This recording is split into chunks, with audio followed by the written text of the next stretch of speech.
Hey, what's up, guys? Welcome to the channel. This Saturday is UFC Fight Night Columbus, and in the featured fight on the main card, we have an amazing flyweight fight between Askar Askarov and Kai Kara-France, and this is going to be my full breakdown and prediction for this very important flyweight fight. And I got to tell you, when I look up and down UFC Fight Night Columbus, this is my absolute favorite fight. You have two elite level flyweights, and you have a significant fight of importance within the UFC flyweight division. The winner of this fight could potentially be next in line. I know the flyweight division is kind of in a little bit of a logjam right now. You have the potential for Deiveson Figueiredo versus Moreno 4, but if the UFC doesn't do that, the considered next number one contender will be Alexander Pantoja, and Figgy already has a semi-recent win over him. And if they do decide to do it, and then Moreno loses, then still we're in the same situation. So the winner of Askar Askarov versus Kai Kara-France could easily be next in line for a title shot. So I think this is a very important fight. Two elite level fighters, and this is without a doubt my favorite fight on the card, and I have no idea why it's not co-main event. At least I get the UFC wants to put two top 10 ranked heavyweights at the top of the card to kind of draw eyeballs in because people like the heavyweights. But it's honestly disrespectful to the flyweights that this fight isn't sitting in at least the co-main event spot. So if you look at this tail of the tape for this fight, you have Askar Askarov, who's ranked number 2, Kai Kara-France, who's ranked number 6 in the UFC official rankings. They are both 29 years old. Askar Askarov is 5'6", Kai Kara-France is 5'4". Askarov has a 67-inch reach, and Kara-France has a 66.5-inch reach. If you look at Askar Askarov's resume, and I thought Askar Askarov was in the UFC for what seemed like forever, but he only has 4 fights in the UFC, and he's only been fighting in the UFC since 2019. He made his debut against Brandon Moreno. It ended up being a split decision draw, which is just insane.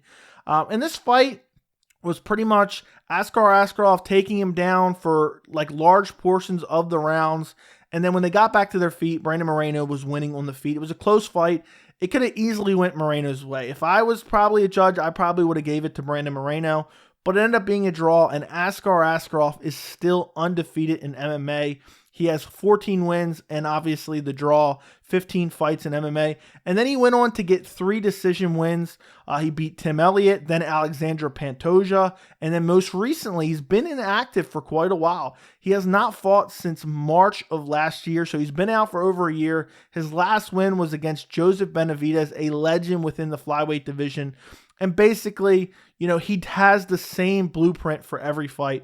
Basically, he wants to get you in that clinch position, drag you to the ground, control you on the ground, and just pretty much win rounds that way, just with effective grappling. You know, he doesn't have the best ground and pound. I did the same thing to Pantoja. Pantoja tried to throw up submissions throughout this fight, even had some reversals. But basically, the control time for Askar Askarov is what wins him fights. And it's just crazy to me that he only has 3 wins in the UFC. It feels like he's been around for forever. You look at Kai Kara-France, a little bit different resume when you look at him. He's won 3 out of his last 5. His most recent loss is to Brandon Royval back in September of 2020. He lost to Brandon Royval by submission, a guillotine. This was a crazy fight. If you have not seen this fight between Kai Kara-France and Brandon Royval, I highly suggest you go watch it. Kai Kara-France rocks him badly early, and then right after he rocks him, almost drops him. He drops to a knee. Brandon Royval drops to a knee. Brandon Royval stands up, lands a spinning back elbow, rocks Kai Kara-France. They go back and forth. They both survive the round. And eventually, as the second round progresses on, Royval's pressuring him a lot, landing a lot of shots. Kai Kara-France shoots in on a takedown and gets guillotined badly by Brandon Royval. In this fight, though, even after getting rocked badly with the spinning back elbow, he defended a lot of submissions from Brandon Royval. After that, he fought Rogerio Bontorin back at UFC 259 back in March of 2021, and he won this fight by first round KO. But this does not tell the story of the fight against Rogerio Bontorin. Bontorin was able to get him down, control him for the entire round. I don't know how, but he was able to defend all the submission attempts. He gets back to his feet, and then he brutally KOs Rogerio Bontorin towards the end of the first round. Then his most recent win was at UFC 269, December of last year, and the biggest win of his career against Cody Garbrandt. And in this fight, there's no way, other way to describe it. He went out there and absolutely starched Cody Garbrandt, hurt him badly, went on the attack, and just brutally KO'd Cody Garbrandt. And I know I said this is the biggest win of his career because Cody Garbrandt is the biggest name on his resume. But arguably, you start looking at where Cody Garbrandt is. How good was that win really? And I know this is coming from a guy, I picked Cody Garbrandt. I thought Cody Garbrandt would win that fight. I did think the X factor of Cody Garbrandt kind of cutting down to 125 kind of make me hesitant, but I was fairly confident in picking Cody Garbrandt in that fight, and Kai Kara-France came out and showed that he has some of the nastiest power within the flyweight division. So I don't really know how to take it because I thought Cody Garbrandt was going to be able to beat him, and then he went out there and starched him, but then kind of, looking back and kind of playing revisionist history, Cody Garbrandt has been KO'd so many times now, and he's cutting down the extra 10 pounds to 125. How much does that win really mean? Outside of that, there's not a lot of great wins on Kai Kara-France's resume. The Bontarine win, he beat Tyson Nam. This was a very close fight. That was all the way back in 2020. So not a lot of great wins on his resume outside of really Cody Garbrandt, the biggest name on his resume. And I don't know if, in retrospect, I don't know how good it truly is. So when I break down this fight, and you guys can kind of tell how I've broke down their previous fights, this is pretty much striker versus grappler. They're both pretty well-rounded, but Kai Kara-France's weakness is being taken down and controlled and then potentially submitted. He hasn't been submitted a whole lot. He has only 3 losses via submission in his MMA career. He has decent jiu-jitsu defense. In the Brandon Royval fight, he defended so many submission attacks before he was eventually submitted by the guillotine on like a quick shot. It just was locked up so quick by Brandon Royval. And we know what Kai Kara-France wants to come in and do. He wants to stuff the takedown of Askar Askarov and look to knock him out. That's just the way this fight, both guys coming in, that's their game plan. Askar Askarov wants to get in that clinch position, take Kai Kara-France down, control him on the ground, beat him up on the ground, and probably win a decision. And Kai Kara-France is going to be looking to stuff the takedowns and look for the KO. So that's really, I've struggled with this pick because I really think this is a close fight. And I believe it either goes down one of those two ways. But I am going to go with Askar Askarov by decision. Maybe I'm just a Kai Kara-France doubter. I don't know. I'm high on him, especially, after the last 2 wins. And even in the Bontarine fight, he was controlled, but he was able to get back to his feet and knock him out. And I could see that happen in this fight, but Askar Askarov is just so relentless. He gets to that back body lock, and he just controls you repeatedly. And there has been plenty of guys that have had success scrambling out of those positions. And Kai Kara-France has shown that he has good defensive BJJ. He's good at defending submissions.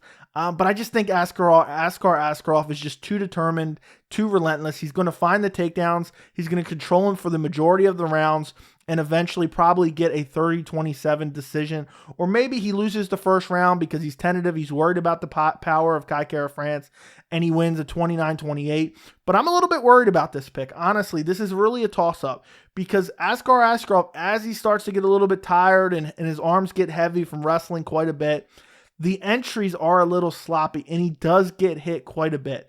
And we've seen in the past that if you get hit by Kai Kara-France, you might get put to sleep. He's been putting a lot of guys to sleep lately. I don't know if it's just recency biased, but the Cody Garbrandt KO was absolute savagery. The Rogerio Bontarine KO was nasty. And Askar Askarov, sometimes he does have the chin tucked, but sometimes he just enters very sloppy and he gets hit quite a bit. Askarov doesn't have terrible striking. He has decent striking, throws a lot of leg kicks, but the majority of what he wants to do is get that clinch, get him against the cage, control him against the cage, and just inch out control time and win rounds that way. He will be looking for the submission. I don't think he'll get it. Kara-France, outside of really catching him off guard, I just don't feel I feel like his jiu-jitsu is good enough where he's able to defend the submission attempts from Askar Askarov. So I really don't see it going down any other way than Askar Askarov by decision. That's my official prediction.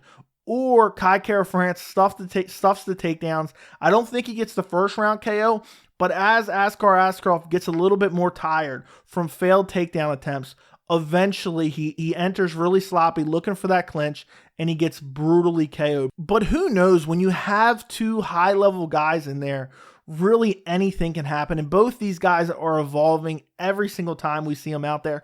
And one of a little bit of an X factor, you have Askar Askarov, who's been out for over a year, and we have really seen that go two different ways over the past few years with different fighters. He can come back and look much improved, look better than ever, or he can come back, have a little bit of ring rust, and maybe he gets clipped with a punch because he just doesn't have the timing that he usually does. So it's really hard to say, but I am going with Askar Askarov by decision. Do me a favor, comment down below and let me know, who do you think is going to win this flyweight fight. Don't forget to like the video, and thank you so much for watching.